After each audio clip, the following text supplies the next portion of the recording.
Leslie, a flight attendant on a cross-country flight, is jolted by a peculiar noise emanating from the bathroom.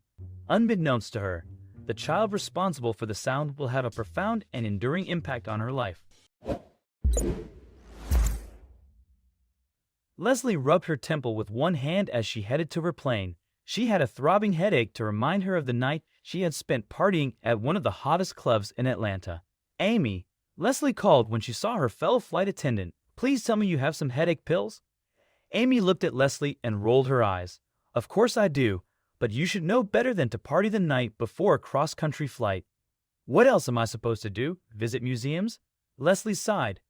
"At least partying keeps me distracted." Amy gave Leslie a friendly nudge, and the women boarded the plane together. "One day, everything will work out for you, Leslie," Amy said. "Just have faith." Leslie and Amy immediately got to work preparing for the passengers to board, then doing the safety demonstration and ensuring all the passengers settled in. Finally, Leslie crept to the galley and drank her headache pills. "I wonder if Amy will mind if I lie down in the rest quarters for a bit," Leslie said. She was heading off to speak to her colleague when an odd sound stopped her in her tracks. Leslie halted in her tracks, straining to discern any sounds. After a brief pause, she surmised that her mind was playing tricks on her. Maybe Amy had a point about her indulging in excessive partying.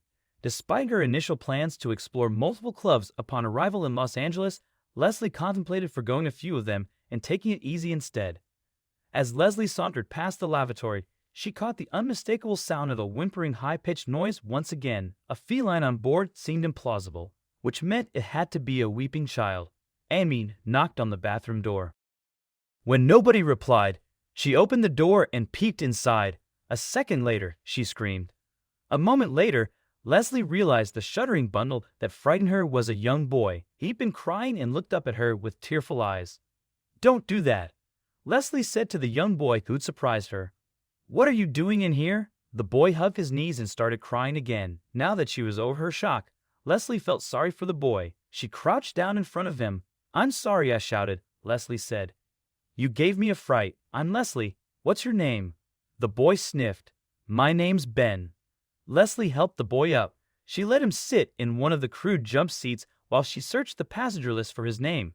It was probably the boy's first time on a plane, and he didn't seem to enjoy it. Leslie frowned. She checked the passenger list again, but still didn't find the boy's name. It had been far too long since Leslie last had to comfort a child. The thought filled her with longing for her home, but now was not the time to think of that. She sat beside Ben and put her hand on his arm. "Ben, sweetie, are you lost? I can help you if you tell me where to find your family." Ben let out a sob. He was hugging a paper bag to his chest, Leslie noticed. It set her nerves on edge because of all the horror stories she'd heard about substances brought onto flights. "What's in the bag, Ben?" Leslie asked. "It's Granny's medicine," the boy replied. "She's going to die without this medicine, and it will be all my fault." Over the next few hours, Leslie managed to coax the whole story out of Ben. He was the youngest boy in a large family. While his older brothers spent most of their time playing sports and getting into scrapes, Ben dreamed of becoming a scientist. His mom hadn't appreciated the explosive side effects of Ben's quest to discover a cure for all diseases. He dearly hoped to make his mother proud and earn a hug from her, but instead, she made him sit in the corner. "I just want her to look at me with the same love and pride she gives my older brothers when they do well." Ben sobbed. "That's why I stole the bag of Granny's medicine." When Ben's grandmother fell ill, the family decided to visit her in Seattle and bring her medicine. Ben had gotten separated from his family at the airport.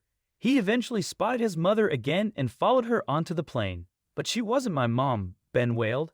"And now I'm on the wrong plane. I wanted to be the hero who gave Granny her medicine, but now I'm the baddie.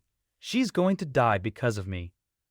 Leslie had alerted all the relevant authorities when the plane touched down in Los Angeles. She felt terrible for Ben, but was ready to put the whole situation behind her. So when she found out about the arrangements the airline made for Ben, Leslie was shocked.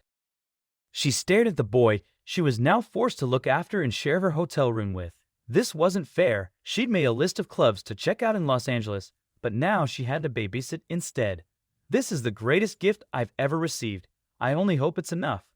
Several times, she texted Amy and her other colleague, Brandon, but neither of them was willing to mind Ben for her. She'd even considered searching for a local babysitter, but realized she couldn't afford it. She had to save as much as possible to send home.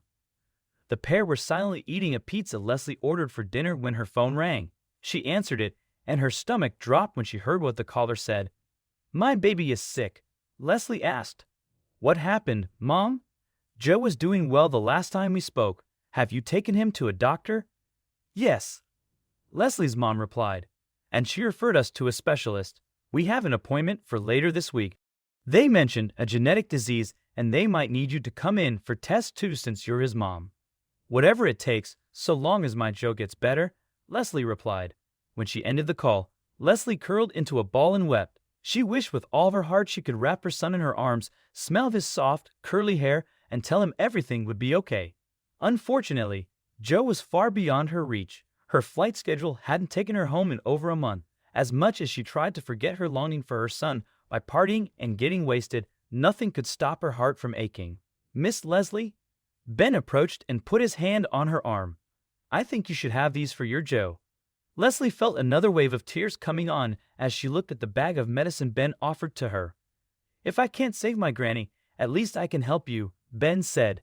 "Take them for Joe so he can be healthy again." "I have a better idea." Leslie started typing on her phone. "I'm going to get you to your granny in Seattle, Ben. Afterward, I'm going home to Missoula to see my son." Leslie booked a plane ticket for Ben at her own expense. She then organized leave and arranged to accompany Ben on his flight while on her way home. "I'm scared," Ben said as he and Leslie boarded their flight. "What if Granny is already dead because of my mistake? Mom will never love me then." Leslie ruffled the boy's hair. "Your mom has always loved you, Ben, and she always will. That's what parents do. I'm sure she's been very worried and will be happy to see you safe." Ben didn't seem to believe Leslie, even when his entire family rushed forward to hug him when they arrived in Seattle. Leslie looked on as Ben's mom smothered him with kisses and swore never to ignore him again. Unfortunately, Leslie's reunion with her family was less cheerful. She was shocked to see how pale and thin Joe had become since she last saw him. He felt so fragile in her arms. Leslie stayed up late that night talking to her mom and going over the various tests the doctors had run on Joe. She felt overwhelmed, helpless, and incredibly guilty. When she finally retired for the evening, Leslie crept into Joe's room and curled up next to him. She buried her face in his soft, coconut-scented hair and promised him, herself, and God to do whatever it took to see her son healthy and happy again. As the days drew on, Joe's condition didn't improve. The specialist couldn't figure out what was wrong with the boy. In the meanwhile, he seemed to grow weaker every day. Leslie put in for extra days on her leave, but the airline wasn't very understanding. They refused to pay her for the time off, even though Joe was sick. After another week of caring for Joe and paying for doctor's visits, money was getting tight. Leslie's mom was on a pension and had always relied on Leslie to pay for Joe's needs while she cared for the child. Now, the women needed to figure out how to proceed. "Maybe I can get a job here," Leslie said. "Maybe something that pays better." "It's worth looking at any rate," Leslie's mom shrugged. "If it comes to it, I can sell the house." Just then, there was a knock at the door that changed everything. Leslie opened the door and found a familiar face staring up at her. Ben. She noted then that the family she recognized from the airport was with him. "What's going on?" "I have something for you and Joe." Ben presented Leslie with an envelope. Leslie opened the envelope. Inside was a check. When Leslie saw the amount on it, her jaw dropped. "What is this?" "I can't accept it," she stammered. "It's over $100,000. We want you to have it." Ben's mother stepped forward. "We started a crowdfunding campaign for my mother's treatment, but the woman put a hand to her mouth. "She passed away a few days ago." Ben's father stepped forward and embraced his wife as she burst into tears. "We decided together that we should give you the money for Joe," Ben continued. "We announced what we plan to do on the crowdfunding campaign too," Ben's dad added, "so everything is above board." Leslie pressed the check to her chest as tears welled up in her eyes. "Thank you all so much," she sobbed. "This is the greatest gift I've ever received. I only hope it's enough." Ben lunged forward and hugged Leslie's legs. "It will be enough, I'm sure of it. And when Joe is better one day, I'm going to come back here to play with him." Leslie smiled and ruffled the boy's hair. "You'll always be welcome to visit here, Ben." The check was almost the exact amount Leslie needed. After countless doctors and treatments, Joe returned to his old self a month later. As Leslie watched him playing with the neighbor's dog on the front lawn, it was hard to imagine a time when he hadn't been strong and full of laughter. "And it's all thanks to Ben," she muttered.